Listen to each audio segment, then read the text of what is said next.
David Adams here with the first ever Trifecta Spotlight. Today's guest, Steve Monsta Mack. Thanks for joining me, brother. How are you? I'm pretty good. Yourself? Excellent, as always. I'm enjoying the talent that we have tonight at the Trifecta tryout. Absolutely. We're here in Bayville today, but I'm here this afternoon to speak to you a little bit about your career. Why don't you tell everybody about how long have you been in the wrestling business for? So, as of February, it's 22 years.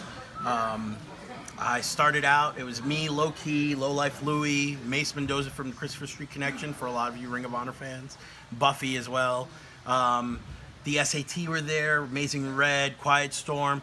A lot of us all were in this one spot in Brooklyn, this church attic basically, and it was called Arena Puerto Rico. And none of us were trained. It was pretty much backyard, but we were in a ring. And that's how a lot of people get their start, though, right? Yep, there's a lot of guys, and if you look at the roster from all those guys that we were with, it's probably about 25 to 30 guys who have either had TV or international experience come from that same place. So, I mean, we kind of just right place, right time, you know? Well, were there any wrestlers that influenced you or that you idolized that helped you develop this Steve Monsta Mack persona that we love today? So, I've always liked Macho Man Randy Savage, huge fan of his. Me too, yeah. His charisma, his character, you know, that always resonated with me.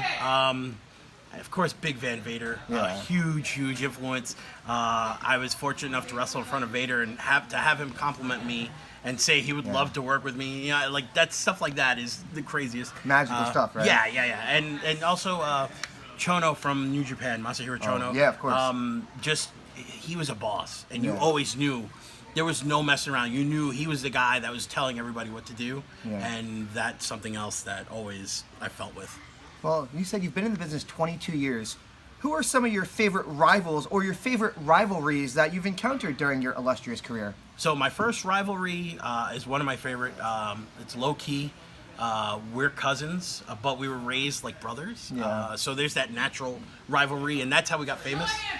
We were going all over the place. Then, you know, you migrate on. I start teaming with Moff. We become the Hit Squad, and you know, with the Haas brothers, Charlie and Russ. We had the Special K in Ring of Honor. I mean, all those guys, they were all small guys, but they could fight, and we loved it because it was an easy story, but it was in reverse. Normally, the big guys are the bad guys, and the little guys are the good guys, but we were the good guys, and they were the bad guys, and making it different and interesting was just so much fun to work. And then creativity. Yes, yeah. You have to think on your feet when you're guys like that and that type of environment.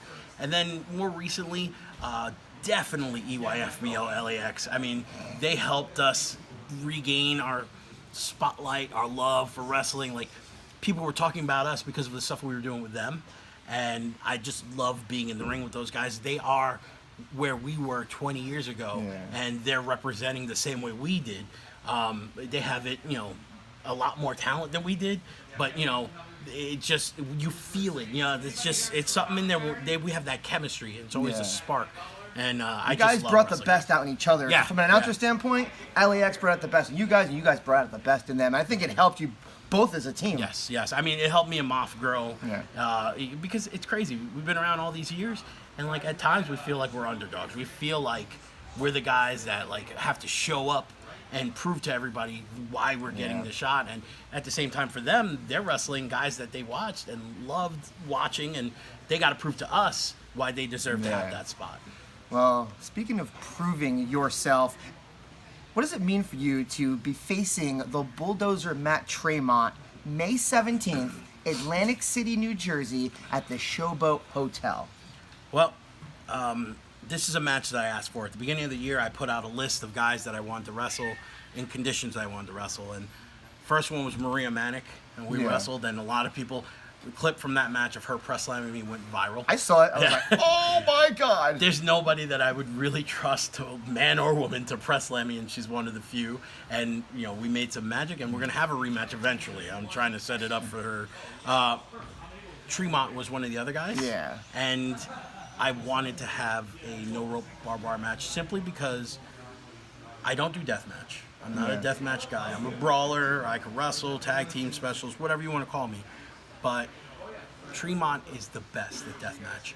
When I was starting out, Low Life Louie, handed us, and when I say us, me, Low-Key, Louis, would give to Mace and Buffy and all the guys that we grew up, gave us our first FMW experience. Yeah. He showed us the Onita, he showed us, Cactus Jacket, Terry Funk, and while I couldn't understand why those guys were doing it, it was something that I was like drawn to. I was like, God, I want to feel that, what they're feeling. Yeah. In the last 10 years, there's only one guy who does it better than everyone. It's Matt Tremont. Well, it's going to be May 17th, Pro Wrestling Afterdark 3, the Showboat Hotel, and it's in Matt Tremont's hometown of Atlantic City, New Jersey. I mean, a lot of people are saying, myself, like, I love you as a brother, but the fact is, how do you feel that you're actually going into this match as the potential underdog in Matt Tremont's hometown? And as you said earlier, he's the hardcore specialist, not yourself. I love to be put under pressure. I love the test of the fight. I love to be the underdog because that's when you find out what's really inside of you. Yeah, definitely. The last 5-6 years, I've questioned myself as I turned 40 in 2 weeks, I'm sorry. And every day I question myself, do I want to do this anymore? Do I have it in me? Can I draw? Can I do anything with these young guys? If I'm going to do something and get it off of my list, I want to do it with the best. I don't want to do it with anybody. I want to do it with the best. Matt Tremont is the best. This is his hometown. I'm used to being the underdog. Yeah. If you ever see when the Hit Squad's in Philly, we don't get cheered. We get booed in Philly. Yeah. People want to rip our heads off because we represent New York. We are the underdog in Philly. And then what happens? By the end of the match, they're chanting Hit Squad every single time we wrestle there. And that's with Moff going crazy, you know what I mean? And I expect the same thing. Whether I win or whether I lose doesn't really matter to me. I want people to come away from that match thinking, damn, that was a great match. But not only that, Steve is tough as hell. I know that my toughness has never been really questioned. Never. But in this environment, in this situation, this is something that I'm not used to. It's out of my wheelhouse. But I want to show everyone that I could put on a match with anybody under any situation, under any environment, whether I'm the underdog or the popular choice, whether it's my style or someone else's choice. Being a pro wrestler means you can adapt and succeed under any climate. And that's what I'm here to do. Absolutely. Well, do you think either one of you, either yourself or Matt Tremont, are going to be the same once the dust settles after this epic battle in Atlantic City? Honestly, no. I know Tremont, he's been feeling it lately. 10 years of doing deathmatch. It's not easy. It takes its toll. I mean, you got to look at it this way. If I'm doing it 22 years, 10 years of deathmatch is probably about 30 years for him. You know what I mean? But I do know one thing. No matter who it is or where it is or what it is, I bring a fight. Yeah. Always. I'm always down to fight. Pro wrestling, a lot of people are afraid to use that word fight because it's too real. You've seen me a long time, David. Oh, yeah. Have I ever been worried about being too real? You're one of the realest people I know, and that's why we've been boys since day one. That's man. what's up. That's what's up. But I want people to see though, when you love something, when you invest in it, whether you know what's going to happen or whether you don't know, you become emotionally invested. You don't care. You just witness something great. Something, not just entertainment. You witness something that had it. Whatever it is to you, it had it. That special moment. Yes, exactly. And for me, this is my special moment. I get to be in there with Matt Tremont. I've been wanting to wrestle Matt Tremont for a long time now.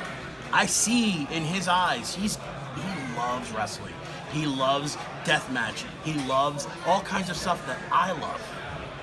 And when I see him, I see me 10 years ago, 15 years ago, and I see the passion, and that's what I want to feel. I want to see and feel myself with that same passion against someone who has it. Honest question here, Steve. Is there any even small level of intimidation when you think of barbed wire that you're going to have to encounter in this match? So, when it comes to the history of Ring of Honor does not like to discuss the Hit Squad. We don't exist to them, right? Yeah. The first match ever for Ring of Honor history. Yes. We were the face of the company for the first year. We were, what people don't know, we were the first to bring in barbed wire to Ring of Honor. Wow. Nobody recognize that. But I tell you what, you ask me, you ask Moff, H.C. Loke, and Tony DeVito, we remember it because we all have scars. I'm not afraid of barbed wire. I'm not afraid of a lot of things, to be honest with you. I go into things knowing that I'm going to get cut up. I go into things knowing that I'm not going to be the same. But I also go into it knowing that I'm going to make a difference. And I'm going to show people, this is why I do this. I love being in the ring in front of people. And that's straight up, you know what I mean? Well, you've been in the business 22 years. You show no signs of slowing down. But when the time does come where you decide to hang up the proverbial straps, have you, or the boots, what do you want the fans to remember you as? How do you want to be remembered by the fans? Honestly, I know that when you look at the guys that I'm real tight with, Low-Key, Homicide, Moff, Kyle the Beast, Magic, all the guys that I've teamed up with and done stuff with, you know what I mean? Either they have potential to be stars on TV, or they've been stars on TV, or they are stars on TV. Yeah. I'm the only one that's not. I've never had a TV contract. I've never even been in the back. You know what I mean? And a lot of people see me as a failure. No. Sometimes, no. But listen, hear me out. Sometimes I see myself as a failure because I didn't make it to that level. But then I look at my career. Started Ring of Honor. Huge star of Jersey All Pro Wrestling. Yeah. Huge star with almost every company that I've been a part of, including SWF and Pro Wrestling Afterdark. I've been to Japan. I've been to Mexico, Canada, all coast to coast and worldwide is a phrase that we use, and I've done that. Yeah. I want people to see that I love this business as much as anybody, and I'm doing my best to make sure that when I'm done with this business, I leave it in a better place than what I found it. Yeah. And I'm here to help the young guys when I'm done. Just because I'm not in the ring, I'm still going to be at shows because I want to help the guys who are coming up underneath me be better, so that when I'm watching wrestling, I can enjoy what I'm seeing. That's it. I try my best to make sure all the guys that I work with, if I feel that they are good enough, help them get promoted to other places. Make sure that when it's their time to do the same, that they do, because that's what somebody did for me. Homicide. Yeah. Homicide doesn't take me and show me. Who knows? I'm an accountant somewhere. You know what I mean? Yeah. But it was done for me, and I want to make sure it's done for other people underneath me, and the tradition continues. Well, right there, your words tell me that you have made it. Television or no television, you've won over the hearts of the locker room, and we all love you. And thank you so much for taking the time to speak to us on this Spotlight series. It's going to be Steve Monsta Mack versus the Bulldozer Matt Tremont, Showboat Hotel, Atlantic City, New Jersey. It's going to be Friday night, May the 17th. Pro Wrestling Afterdark 3, www.bethetrifecta.com, and we'll see you. Wait. Wait. At Steve Mack, DHS, anywhere on social media. Gotta get your stuff in, brother. Hell yeah. We'll see you at the show. Thanks for watching.